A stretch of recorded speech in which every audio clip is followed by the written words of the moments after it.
sokeeyo dhaco dad laga leexdaa dhiciya carruur maxaa loo laynaya haween maxaa loo laynaya waayeel maxaa loo laynaya wadaad imaam ahoo dad tujiye maxaa loo laynaya marka wuxuu inuu lacnad yahay waxaad ku garanaysaa sababtiisiina lama yaqaan ulajeedadiisiina lama yaqaan cid badbaadayna ma jirto cara alla weeye marka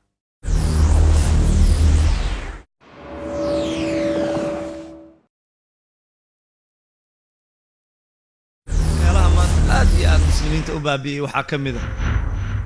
waxyaalaha khayrka ka qaaday waxaa ka mid a ummad aan qofka daalimkaa ku dhihi karin daalim baa tahay ummaddaas khayr heli mayso liibaani mayso ummad aan daalimka ku dhihi karin daalim baa tahay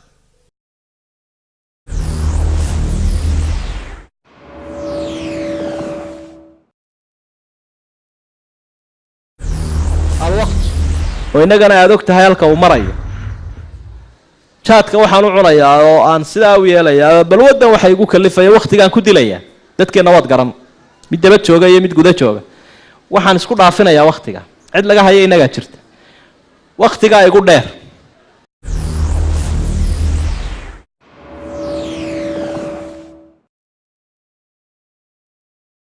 waxaan ka wadaa marmarka qaarkood haweentu inay laa dabada kaa gelisaan la ah inay ku wanaajinayso ama caadadeeda ay ka soo gaarto maxaad samaynad haddaan diintii la barin walaalayaalow mawaan iyada dhib bay ku tahay waxbarasho la'aantu oo ninka dhib bay ku tahay oo ilmaha dhib bay ku tahay oo mujtamaca dhib bay ku tahay qofka faa'iidaya qofkee weeye jahliga ayaa ka faa'iidaya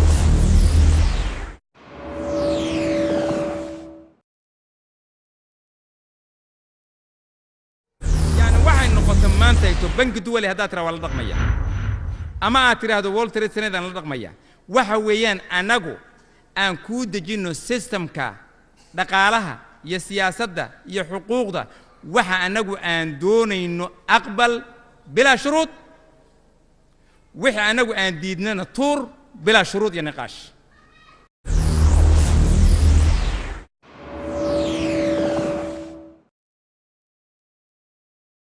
dhulkii gaalada muslimiin waa gacmo horsanaysa oo baryaysa way bal dacfiga ka xun muxuu yahay astaanta iyo calaamada kacad ee ka waadixsan ee ruuxu xaq ku garan karo muslimiinta inay shafka dhulka ku hayaan dacfigan halku gaaray fiiri gaalo cadowgeena aan gacmo horsanay ninkii ka tag la yiraahdana waxaad moodaaba inuu dhiman hadduu gaalada ka tago الله الله يا ربي يا الله الله يا ربي يا الله أرجو رضاك يا الله أنت الرحيم يا الله هبني عطاك يا الله أنت الكريم منك العطاء يا الله أنت العظيم يا الله فيك الرجاء يا الله أنت الحليم الستار ملك الملك الغفار بسم الله الرحمن الرحيم الحمد لله رب العالمين والصلاة والسلام على رسول الله وبعد إخوتي في الله السلام عليكم ورحمة الله وبركاته ومؤتمر كيني كوبي لباتنات دلالك اسكندنافيا سنسكا كوقبتان دلالك سويدن ما أنتو تاريخه و labaatankii bishii shacbaan 1434 oo u dhiganta 29 bisha 6 2013 waa muxaadaradan waa maalintii saddexaad iyo muxaadaradan shanaad ciwaanka muxaadarada maanta waxa weeye معاملك مسلمين تا يدتك كلا كدحية محاضرك نوجل اليوم محاضرة وشيخ محمد عبد أمل وأذكرنا إنسان وكم من مشايخ الصوماليات هذا دقان كسوية هيدك كينيا مرتين هو مؤتمرك وحنقصد وين يا شيخة هي محاضرة فليتفضل مشكورا.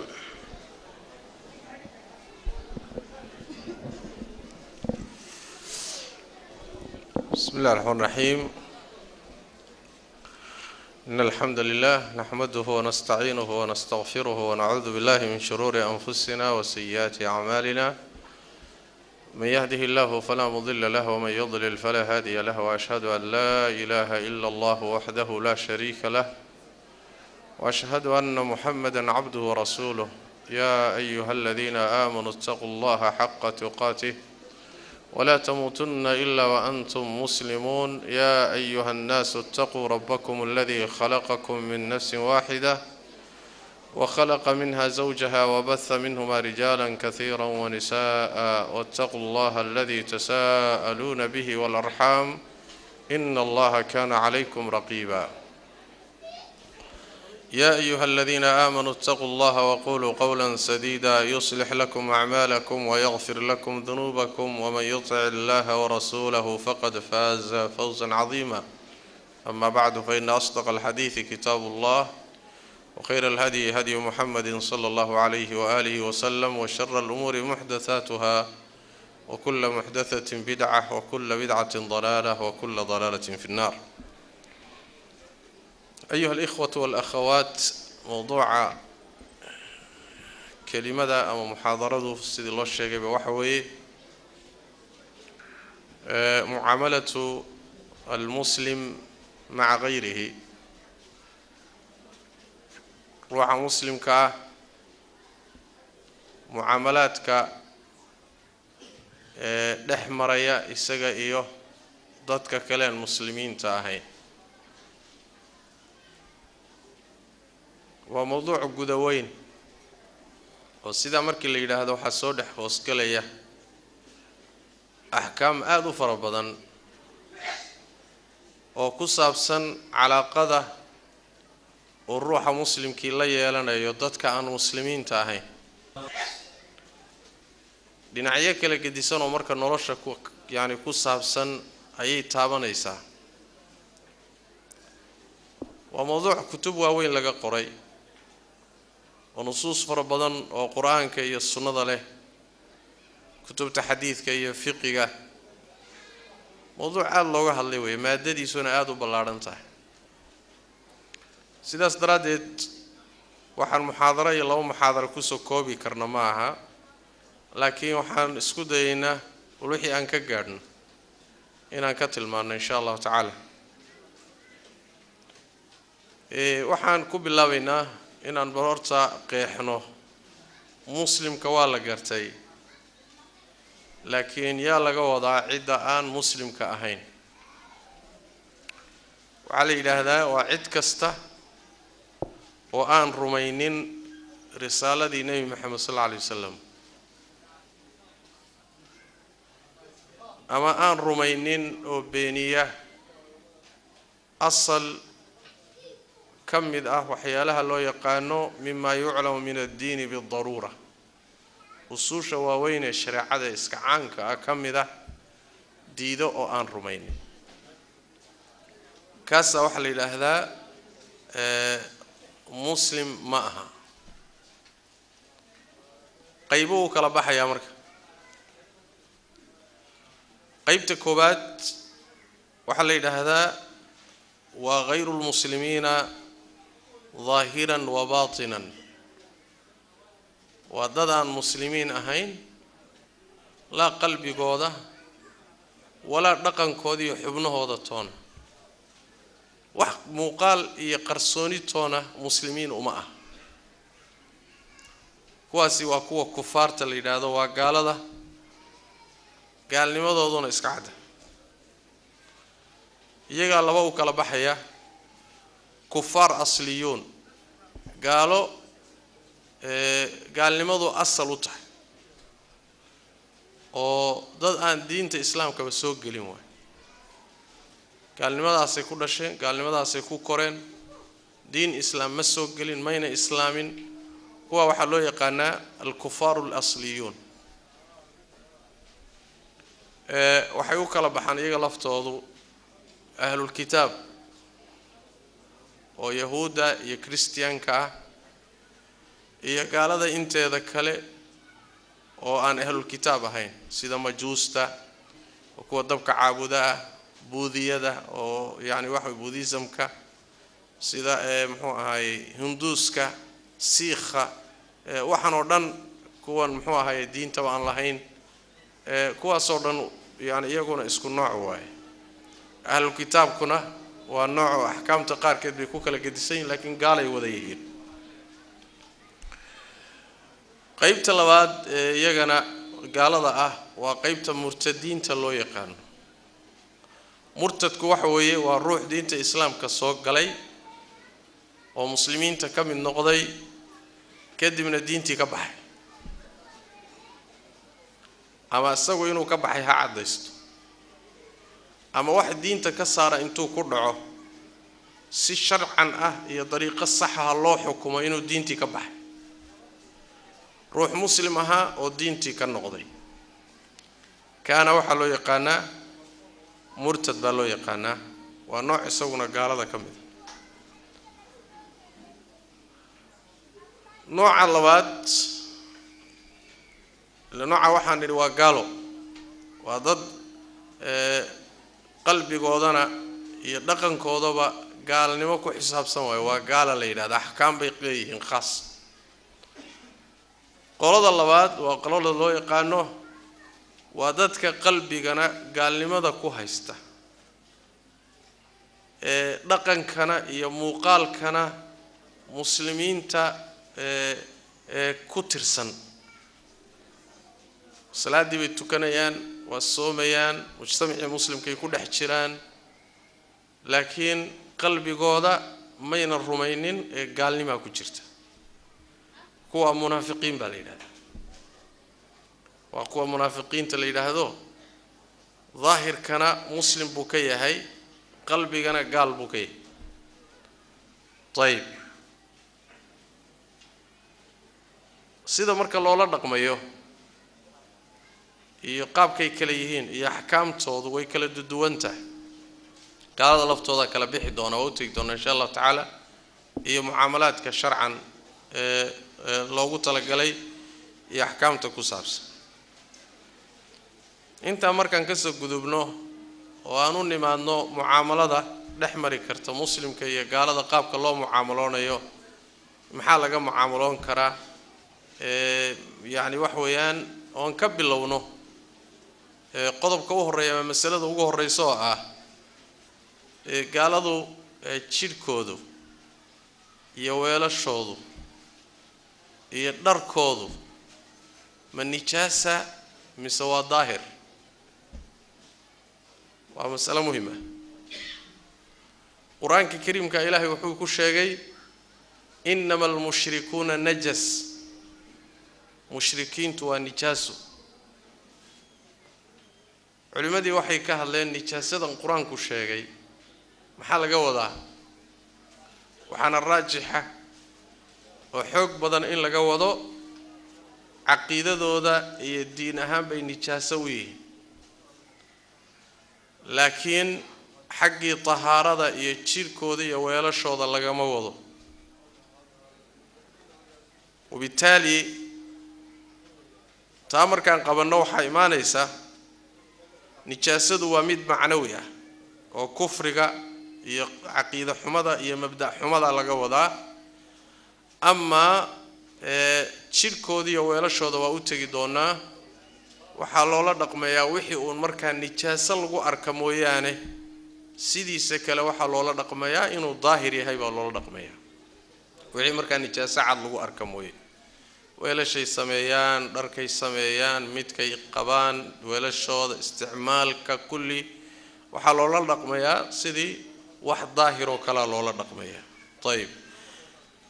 مثلا weelashooda kale hatta dharkay qabaan in uu markaa nijaasa lagu og yahay mooyee waxa laga dhigayaa inuu daahir yahay adiga wax cad oo nijaasa markaa hadadan ku ogay midkay sameeyaan ee cusub iyo warkiisa iska badaa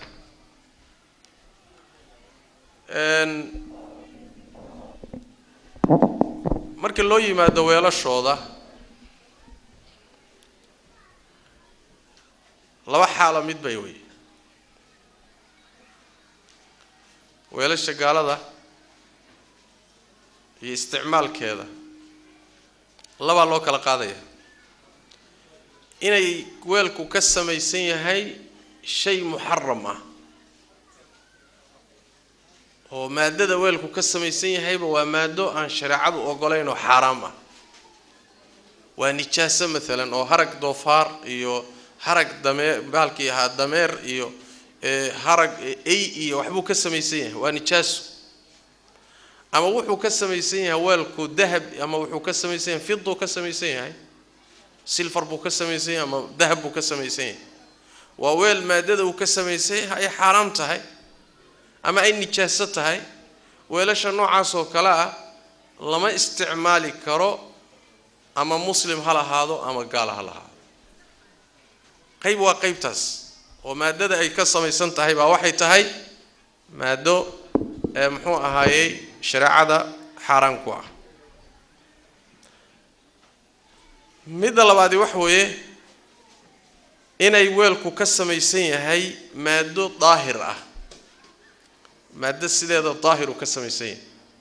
مثلا waxa laga sameeyay مثلا bir buu ka samaysan yahay naxaas buu ka samaysan yahay wax daahir uu ka samaysan yahay weelki weelka noocaas ee gaaladu samaysay hadduu cusub yahay oo ina wali isticmaalin waa daahir haddayse isticmaaleen oo weelashii ay isticmaalayaan oo raashin ku karsanayaan oo wax ku cuneen oo shaaha ku cabeen oo iyagii isticmaaleen weelashooda ay isticmaalayaan ayadana waxa loo kala qaadayaa dhowr xaalo xaaladda koobaad waxa weeye in malahaagu u bato marka duruufta qiimayso mujtamaca iyo isticmaalkooda qiimayso iyagu waxay isticmaalaan iyo waxay weelashan u isticmaalaan markaad fiiriso in malahaagu u bato inaan weelashan loo isticmaalin wax xaraam ah yani markaad fiiriso ila duruuftii waa kala duwanta dhaqankii mujtamacaadku waa kala duwan in aad u badiso malahaagu u bato markaad qiimayso fiiriso in weelashan aan loo isticmaalin wax nijaasa ah ama wax xaraam aan loo isticmaalin oo isticmaalkoodu waxyaalaha iska bannaan ee mubaaxaadka kaliya inuu yahay cabitaanada iyo cunitaanada iska xalaasha inay u isticmaalaan markaas oo kale muxuu ahaayay waad iska isticmaali kartaa weelkoodii inaad dhaqdana waxba laazim ma ah laana wax weeye asalku inuu daahir yahay baa loola dhaqmayaa sidii xadiidkii jaabir nabiga ka sugnaa sallallahu alayhi wasallam wuxuu leeyahay rasuulkaanu raaci jirno la duuli jirnay fanusiibu min aaniyati almushrikiina wa asqiyati waxaanu isticmaali jirnoon asiibi jirnay gaalada weelashooda iyo sibraaradooda waa weelasha ka samaysan haragga fanastamticu biha walaa yaciibu dalika calayhim waanu isticmaali jirno waa intifaacsan jirnay arrintaana nalaguma ceebayn jirin nalooma diidi jirin marka haddii ay u badinayso inaysan doofaar u isticmaalin oo aynan u isticmaalin wax nijaaso ahoo ay waxay u isticmaalaan oo daahir tahay haddii malahaagu saa u badan yahay adoon iska dhaqin baad isticmaali kartaa saas daradeed buu nabigeenu sallallahu alayhi wasallam la mucaamaloon jiray oo intay marti qaadaan buu martiqaadkooda cuni jiray oo weelashoodu isticmaali jiray nabigu sallallahu alayhi wasallam oo isagii saxaabadii soo socda waa ka haweenay rati wadato biyo wadato dhaan wadata la kulmeen oo biyihii ay cabeen oo yani wax way waa la mucaamaloon jiray nabigu sallallahu alayhi wasallam laana waxay u badnayd inaysan weelasha wax nijaasa ama ina xaraan u isticmaaleen haday saas oo kala tahay marka dhibaato male xaaladda labaad waxa way in malahaaga uu u bato inay weelashan u isticmaalaan waxyaalo xaraam ama nijaasa oo doofaar iyo bakhti iyo wax nijaasa inay weelasha u isticmaalaan inay marka malahaagu u bato haddii malahaagu u bato oo sidaa u badiso markaasi haddaad weelal kale heli karto waa inaad iska dayso waxaad kaga kaaftoonto haddaad haysato waad iska dayn haddaadan waxaad kaga kaaftooma hayninna oodan heli karin weelal kalood kaga kaaftoontana markaa waad iska dhaqi binaa'an calaa ghalabati dhann malahaagaa markaa saa u badan waad iska dhaqaysaa markaa ayib waatati uu tilmaamayo xadiidka abu thaclabata alkhushani wuxuu yidhi muxuu ahaayey waxaan idhi buu ihi rasuulka ilaahayow إنا بأرض قوم أهل كتاب أفنأكل في آنيتهم رسولك إلهي وحانو تشوغنا دول لمن كان أهل الكتاب كي أي دقينهين ويلاشودا وحما كعنا بو رسول الله مركز النبي محمد صلى الله عليه وسلم إن وجدتم غيرها فلا تأكلوا فيها هداد هلي كرتان ويلال كلون كوودا أهين هكعنا ويلاشودا اسكداي وإن لم تجدوا فاغسلوها وكلوا فيها هداد ويدان ويلال كلنا اسكدقا oo marka ku cuna buu nabiga sallallahu alayhi wasallam waa goormo marka shaki jiro waliba malahaagu u badan yahay in weelasha nijaasa u isticmaalaan marka waad iska dhaqi hadaad weydo weelal kale heli kartana waad ka kaaftoomaysaa xadiidka waxa soo saaray bukhari baa wariyay xaaladda saddexaad waxa weeye la socbi macna xaaladii hore waxaan nidhi malahaaga u batay inaysan nijaasa u isticmaaleen waa ku banaantay tan dambana waxaan nidhi malahaaga u batay inay nijaasa u isticmaalaan waad ka tagi ama waad iska dhaqi xaaladda saddexaad waxa weeye in aad yani shakido laakiin uusan malahaagu dhanna u badanin shakisan tahay shaki baa kugu jira war waxan ama nijaasa u isticmaaleen oo xaaraan u isticmaaleen oo ay waqti u isticmaaleen oo shaki baa kugu jira laakiin shakigaasi ma xoog badna oo malahaagu uma badanin mar hadaa uu shaki iska yahay xaaladda iyada ah way fiican tahay inaad iska dayso wayna fiican tahay inaad iska dhaqdo laakiin laazim ma ah min baab alwarac iyo ihtiyad iyo dadaal hadaad isaga dhaqayso ama aad yani isaga ilaalinayso meesheeda way laakiin marba hadii uu shaki kaliya yaho qalabatu dhann ama malahaagu uusan u badnayn ama aadan cilmi iyo yaqiin haynin marka isaga wuxuu ahay waad iska isticmaali kartaa oo asalkii ibaaxada iyo banaanida marka lagu dhisaya sidaas daraadeed binaan ala hada ba waxaan leenahay waxyaalaha ay sameeyeen iyo waxyaalaha ay waa lagu tukan karaa oo waa taahir oo weelashi baa la isticmaali وهكذا وكذلك dhulka ay degan yihiin iyo meesha cagtoodu ku badan tahay iyo shaqaalaha ku shaqeynaya iyaga ah weelasha ay nadiifiyaan iyo dharka ay nadiifiyaan kulli waxa laga soo qaadaya inuu taahir yahay kulli waxa laga soo qaadaya inuu taahir yahay oo uusan nijaasa ahayn baa laga soo qaadaya maxaa yeelay asalkaasa lagu salaynayaa oo nabigeena salawaatu rabbi wasalaam alayhi saxaabadiisu waa la mucaamaloon jireen sidaasay ahaan jirtay masalada xigta taa markaan kaga soo baxno waxa iimaanaysa mas'ala kale oo ah goobahooda ay ku cibaadaystaan sida kaniisadaha iyo macaabida yahuuda oo kale goobaha ay ku cibaadaystaan ma lagu tukan karaa salaad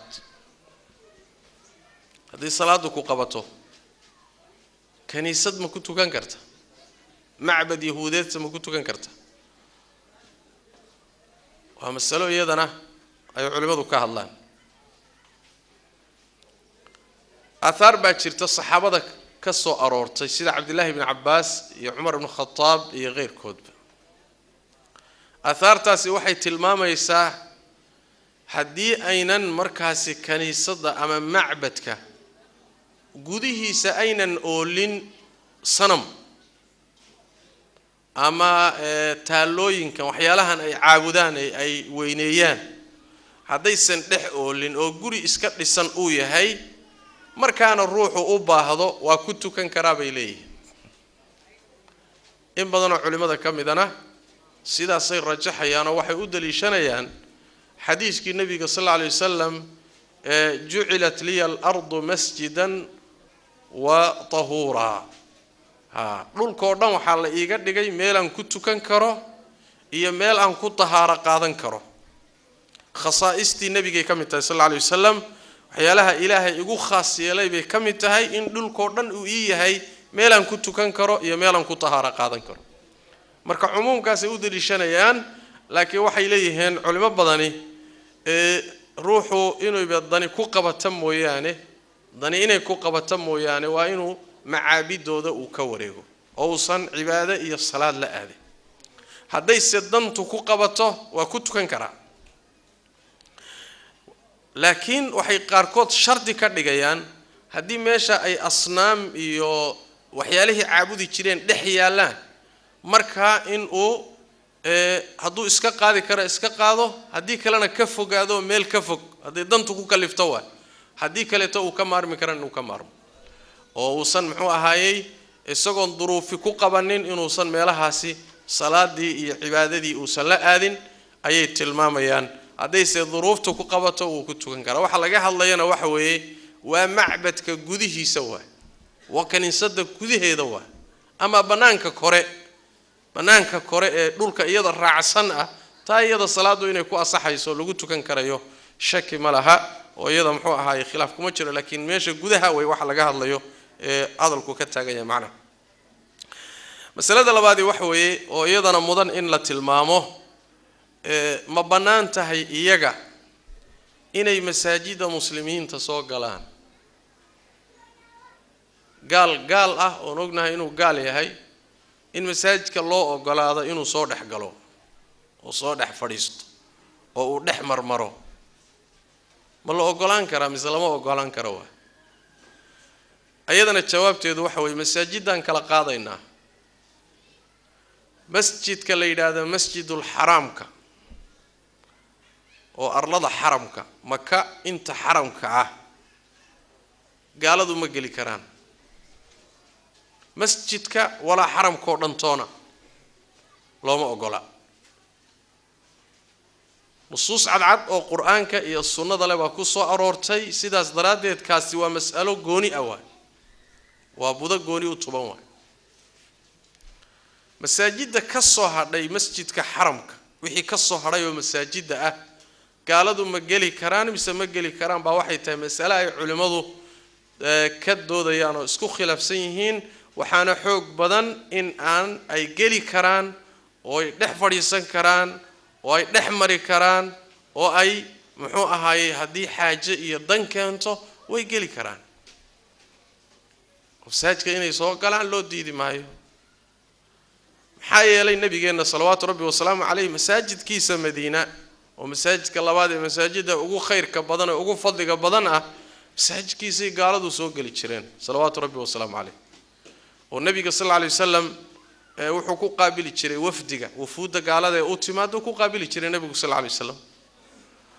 oo marmarka qaarkood waa kii xadiiskii ثمامة بن أثال محوها في صحيح البخاري وغيره كسو أروري نين ريبني حنيفة أضيئة ويسوق قال الله سوق بطيبوه مركز النبي صلى الله عليه وسلم حبس الجونية متشرين تير مساج كتير كيسا كم يدون النبي حبس وقدر وكحر صلى الله عليه وسلم وأنا قال مركز هو محبوس قال مساج كتير كيسا ميت كم يدان الله وحري مركز هبين حناب النبي صلى الله عليه وسلم ورثمامة ورم بكويري حول محمد وركان هيا وحوي هداد الدشنة نين مقعلي بعد الشيبور هداد السيد دي سنة نين أبال لبعد سيد دي سيبور ورنوعاس ووصن هبيراتي واحد شحنش حلاين أيو نبي كور صلى الله عليه وسلم نبي كور السجدتي صلى الله عليه وسلم سواحد يدم بهداني ورورن محايس كقابدلي سيدي وكلو كوير سواحد يصدحات بكسو كلا ورن وحبيس كما بدلي النبي مركز صلى الله عليه وسلم أطلقوا ثمامة ورسي دايب وذيك اسك سي دايب مركي اللي سي داي أيوه مركع الشهادة أشهد أن لا إله إلا الله وأن محمد رسول الله وإسلامي مركع قال بو النبي مسجد حبس محبوس وقدي بل اسكبر في النبي صلى الله عليه وسلم وحنت وحود تمنيي إنه الشيطان با يسوي صلاة كوتشي النبي إنه صلاة كجوية اسكودي مركزو قبتي النبي صلى الله عليه وسلم وعيد شيء إلى على يدي كذا هذا تيجي ورجعنت إذا أندريمي هذانا حصوصنين هذا الكي ولا الكي نبي الله سليمان أوليه شري إلهي واحد أكتاد إيجه بيسا ملكي يبقرتويو أن عيد يقدم بيسا وهبونين هذا الكيسة هذانا حصوصنين تيرر مساجد كميت كميدان كحر لها النبي صلى الله عليه وسلم مركزي عروت الريم مدينة كعياري لها لكن هذا الكاميرا حصتان اسكسي داي مركا على الصحيح وعلى الراجح hadday xaaja timaado ama undanu timaado way soo geli karaan masaajida muslimiinta masjidul xaraamka marka laga reebo inay soo galaan wax dhibaato ah male haddii markaasi dan keentay ay jirto طيب masalada kale waxa weeye oo iyadana mudan mucaamalaadka muslimiinta iyo dhexmari kara dadka aan muslimiinta ahayn oo iyadana in la xuso mudan waxa weeye misxafka ama kitaabka quraanka ah ma banaana in la tamkiiniyo loo gacan geliyo gaalnimadiisa la ogyahay xadiis nabi baana ku soo aruuray sallallahu alayhi wasallam oo waxa ama loo hibeeyo la siiyo ama laga iibiyo ama loo dardaarmo laana waxaan aamin laga ahayn inay musxafka ihaanaystaan ama ku istaagaan ama musqul ku ridaan ama si uun aamin laga ma aha iyadoo taa laga taxadarayo baan misxafka loo dhiibaynin haddii la rajaynayo inuu soo islaamayo ama la doonayo inuu islaamka wax ka ogaado oo wax ka akhriyo waxa loo dhiibi karaa misxafka la turjumay tarjamada quraanka kariimka oo luqadda marka uu fahmaya ayaa loo dhiibi karaa taa soo akhriyo kutubta kale cilmiga ee islaamka sharxaya ee islaamka cadaynaya kuwaas loo dhiibi karaa laakiin misxafkii oo sidiisii ah inaan loo dhiibi kareynin ba xadiiska nabiga ku soo arooray culimada jamaahiirtooduna sidaas ay qabaan taana waa mas'ala kale oo iyadana baraarujin mudan waa masalada kale iyadana xusida mudan ee mucaamalaadka dhexmara muslimka iyo gaalka waxa kamid ah muslimka waxa u banaan inuu gaalka xanuunsaday soo booqdo gaal xanuunsanaya oo istaqaaneen ama mucaamaladin ka dhaxaysay mashaqay isku barateen inaad soo booqato waa banaan tahay haddaad soo booqatana dib ma jiro inaad ugu ducayso caafimaad oo ilaahay inuu caafiyo u weydiiso inaad ku tufto adkaar iyo quraan saartana dhibaato ma laha isagoo gaal ah inaad quraan saarto dhib ma laha ya adoo ama bilaash ku saar ama wax ka qaado quraankuna marka la yiraahdo daawada jirka ilaan sidaan shalay soo tilmaanay muhaadaradii fiqh an-nawazil fi tibb al-hadith quraanka kariimka ah quluubta iyo cudurrada galana daawo u yahay jirka iyo cudurrada galana daawo u yahay marka jirka cudurradiisa ruuxa lagaga daaweynayo gaal iyo muslim midku dooni ha ahaado quraanku daawo u yahay waa marka laga fiiriyo yaani cudurrada jirka gala marka lagaga daaweynayo asxaabu rasuulillaah sallallahu alayhi wasallam ayaana waqtigii nabiga sidaa sameeyay kama fi sahih al-bukhari wa ghayrihi ayagoo socota saxaabadu ridwaanullaahi calayhim ayay waxay soo martiyeen reer gaala ah reerkii gaalada markay soo martiyeen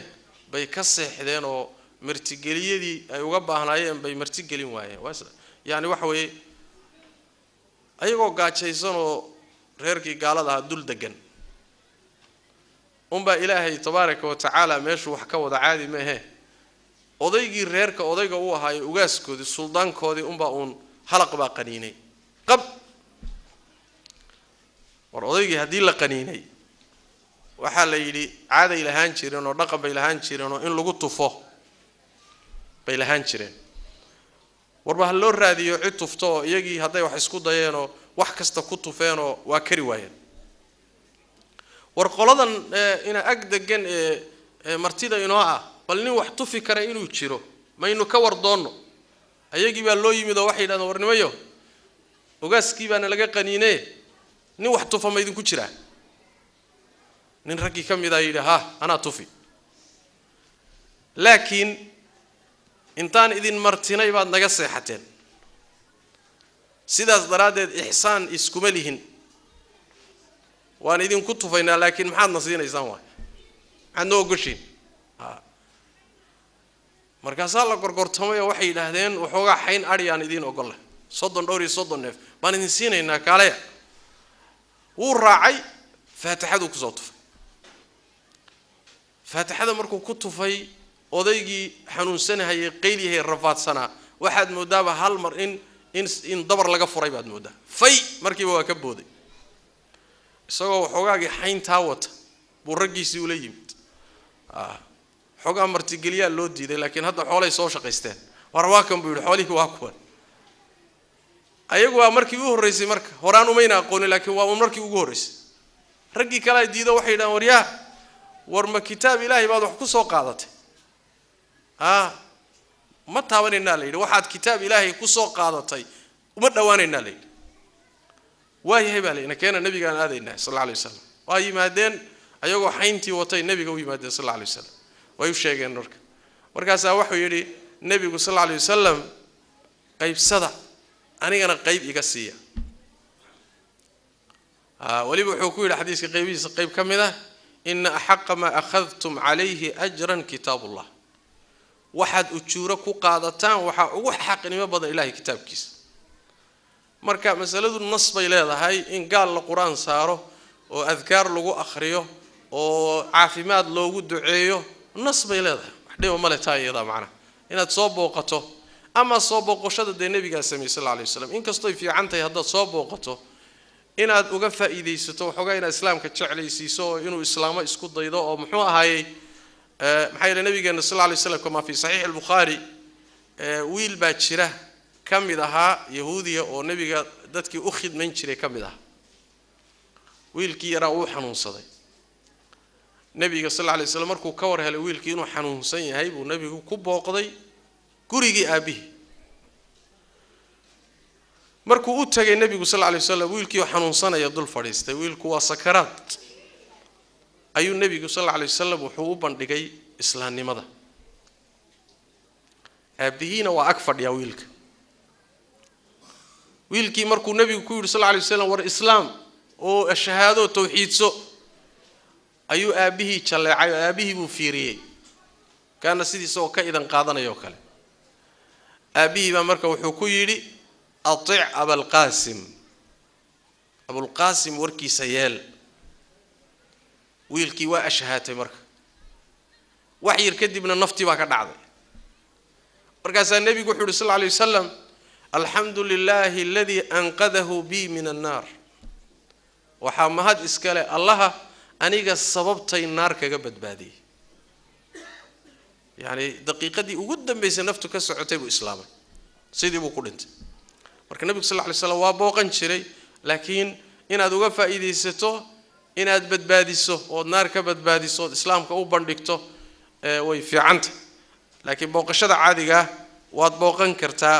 oo muxuu ahaayay waadna u ducayn kartaa in ilaahay caafiyo laakiin in ilaahay u dambi dhaafo iyo muxuu ahaayay in ilaahay ajir siiyo iyo maya taasi ma ah taasi waa mas'alo kale mas'alada soo hadhay waxa weeye mas'alada tacsiyada hadday musiibo ku dhacdo ama laga dhinto ma u tacsiyin karta mas'alo culimadu ku muransan yihiin qaar waxay leeyihiin waa loo tacsiyin karaa oo muxuu ahaayay waxa loogu ducayn karaa naxariis iyo janno iyo looguma ducayn karo taasi gaal ma leh laakiin waxa loogu ducayn karaa inuu ilaahay badal khayr qabasiyo ilaahay inuu sabir waafajiyo wax ka fiican inuu ilaahay ugu bedelo waa yani ducaa adduunyo waa ducaa adduunyo waa loogu ducayn karaa waa loogu ducayn karaa maxaan loogu ducayn karin waxaan loogu ducayn karaynin aakhiro iyo janno ilaahay ridihiisa naxariis hawlahaasi maya hawlahaasi looguma ducayn karo maxaa yeelay rabbigeen baa diiday tabaaraka wa tacaala ma kana lin-nabiyyi والذين آمنوا أن يستغفروا للمشركين ولو كانوا أولي قربى من بعد ما تبين لهم أنهم أصحاب الجحيم قال كما هذه قال لمدي سعدة هاي نبي غير كيتون يا مؤمنين تو وقوم الدعين كران إله قدام داف إله جنة سيجي ما لكن هدون نولي وحلو دعين كرا إله هانوني وحلو دعين كرا وحي إله عافي وحلو دعين كرا وحي مصالح الدنيا ولو دعين كرا مشكلة ماله لكن آخرة إيو جنة إيو الرضا إيو النحريس إيو دمي دافي هؤلاء اسمه هؤلاء وحوي إيمان كي كحرنتو شرطي واحد علماء الغرب قالوا مركا بوقشدو يتعسيدو إني بنانته معنا طيب لكن وحا هبون هذا حتى التعسيان وقلت جيسو inaad mar walba aynan meesha ka marnayn inaad u soo jiido islaamka u soo jiido oo uga faa'iideysato macnaha waxa kale oo banaan in aad qabrigiisa siyaarato qubuurta gaalada inaad soo siyaarato way banaanta maxaa loo siyaaranayaa waxaa loo siyaaranayaa inaad adigu aad qalbigaagu ku soo dabco ood ilaahay ku soo xusuusato ood aakhira ku xusuusato oo adiga aad wax ka kororsato qubuurtan aad tagayso sida siyaar ahaan waa loo tagi karaa laakiin inaad u soo ducayso u siyaaran maysid bal nabigeena waxaa ka sugan sallallahu alayhi wasallam inuu yiri markastood soo marto nin gaala qabrigiisa fabashirhu binnar naar ugu bishaaree marka gaal dhintay loogu ducayn maayo janno iyo naxariis laakiin qabrigiisa inaad u soo siyaarato calashaan inaad adigu ku soo waana qaadato qalbigaaga ku soo jilcood aakhira ku soo xusuusato taasi way banaan tahay waxaa loo deeshanayaa xadiidka fi sahih muslim min xadiith abi hurayra nabigeena salawaatu rabbi wa salaam alayhi isagoo socota oo makiya madiina dhexdooda marayo socota ayaa wuxuu jidkii intuu ka leexday qabrigii hooyadii oo meel jidka agtiisa ahayd buu nabigu ku leexday sallallahu alayhi wasallam xadiith sahih bukhari sahih muslim buu ku yaala nabigu sallallahu alayhi wasallam markaasuu qabrigii intuu dul istaagay ayuu ilmeeyay sallallahu alayhi wasallam saxaabadii la socotayna waa ka ilmeysiyay wuxuu u sheegay waxaan ilaahay weydiistay inaan qabriga hooyaday siyaarto waa la ii ogolaaday buu nabiga sallallahu alayhi wasallam waxaan weydiistay inaan u duceeyo waa la ii diiday buu nabiga sallallahu alayhi wasallam waa la ii diiday laano muxuu ahaay looma ducayn karo laakiin siyaaradii waa loo ogolaaday salawaatu rabbi wa salaam alayhi marka maqaabirtooda in loo siyaarto calashaan in aad ku soo weena qaadato oo aakhira ku soo xusuusto qalbigaagu ku soo dabco waxa kada ayadana way banaan tahay oo dhibaato male saayisha muhiimka sidoo kale in la ogaado u baahan baa waxa kamid ah gaalada iyo wax siintooda ama ayaga waxay bixiyaan qaadashadiisa adu wax ma siin kartaa waan kala qaadaynaa waxa aad siinayso haduu yahay sako ama sakadii xoolahaaga ka go'day ama sakadii lafahaaga iyo jirkaaga ka go'do zakatul fitriga oo ramadaanka kadib la bixiya haday zaka waajiba tahay jamaahiir ahli ilmi waxay qabaan sakada muslimka kaliya iska leh gaal lama siin karo hatta haduu baahan yahay waa sakada waajibka oo ilaahay tabaaraka wa taala quraanka kariimka dad gooniyo u qaybiyay allahumma hal mar baa la siin karaa bay leeyihiin waa goorma waa markuu yahay mu'allafatul qulub wal mu'allafati qulubuhum bimaana waa dadka leesleeyahay way soo islaamayaan oo rajada laga qabo ama islaamkii bay dib ka dafcinayaan ama maslaxaba muslimiinta ugu jirta ama isagii baa diinta loo soo jiiday rajo laga qabaa haduu qolada yahay sakada waxba laga siin karaa marka laakiin aslan sida kale sakada muslimiinta iska leh طيب اما صدقه ان سكده اهين هبده deeqda caadiga ah waxtarka taasi way banaantahay gaalkii waa la siin karaa sida muslimka ba loo siin karo gaalkan ka hadlayna waa inuu san ahayn gaal marka muslimiinta dagaal kula jira gaalka xarbiga ee muslimiinta marka la dagaalamaya isaga ahkaamtiisa gooni waa طيب hadii uu wanaag ku sameeyo oo adiga ihsaan ku sameeyana waxa fiican inaad mukaafa'a u sameeyso inaad u abaal guddo nabi sallallahu alayhi wasallam wuxuu yiri ruuxi ihsaan idin sameeya ihsaankiisa ka abaal guda ayada quraanka laysa alayka hudahum walakin allaha yahdi man yasha hadith hasana sida ku timid waxay ka hadlaysaa gaalada sadaqada laga hadlahay aayadaha ka horeeya kuwa ka dambeeya sadaqada ka hadlaya marka waxaan isku xidhnayn baa la leeyahay hidaayada iyo sadaqadu isku ma xidhna hidaayadooda ilaahay gacantiisa ku jirta allah haduu doono hanuunin haduu doono aan hanuuninaynin ama masalada sadaqadu waad siin kartaa iyagoo maadaama ay baahan yihiin waxaa kaloo yani laga faa'iideysanayaa xadiiskii nabiga sallallahu alayhi wasallam uu ku dhihi jiray beer kasta oo qoyan wixii la siiyay ajir baa ku jira beer kasta oo qoyan waxa laga wadaa beer kasta oo nafi ku jirto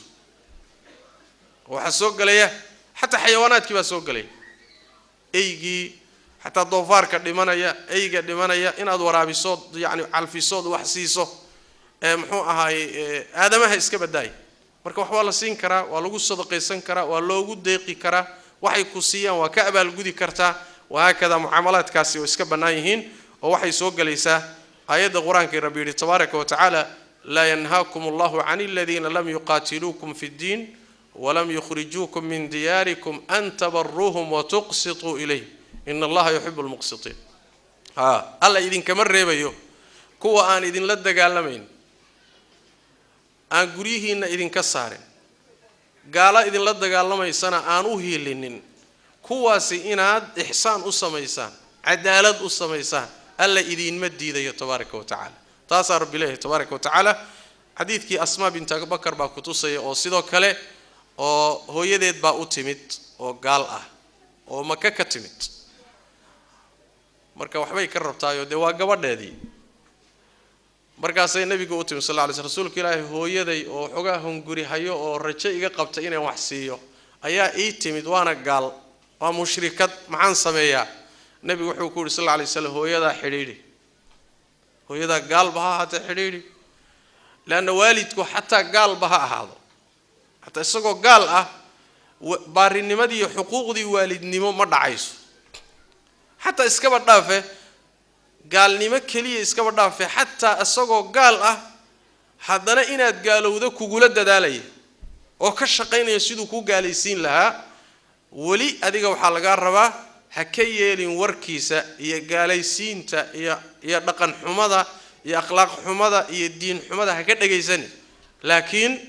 وصاحبهما في الدنيا معروفة لكن أدونك وناكل الصاحب ووحي حقوق ضوضاءها لك كددال قال لي ما ضوضاء عقيدة حمضنا هكا قاضني مركا مسألة دا سنواسيدا سو wax bixinta iyo wax siinta iyo taageerida iyo wax taridooda way banaan tahay hadayna markaa zaka waajiba ahayn waxa kale to mas'ala kala ayagu waxay ku siiyaan ma qaadan karta iyagu wax kuugu deeqaan hadiyadooda ma aqbali kartaa nabigeena salawaatu rabbi wa salaamu alayhi madaxdii gaalada ee adduunka jiray baa wax badan u soo hadiyeyn jiray wax u soo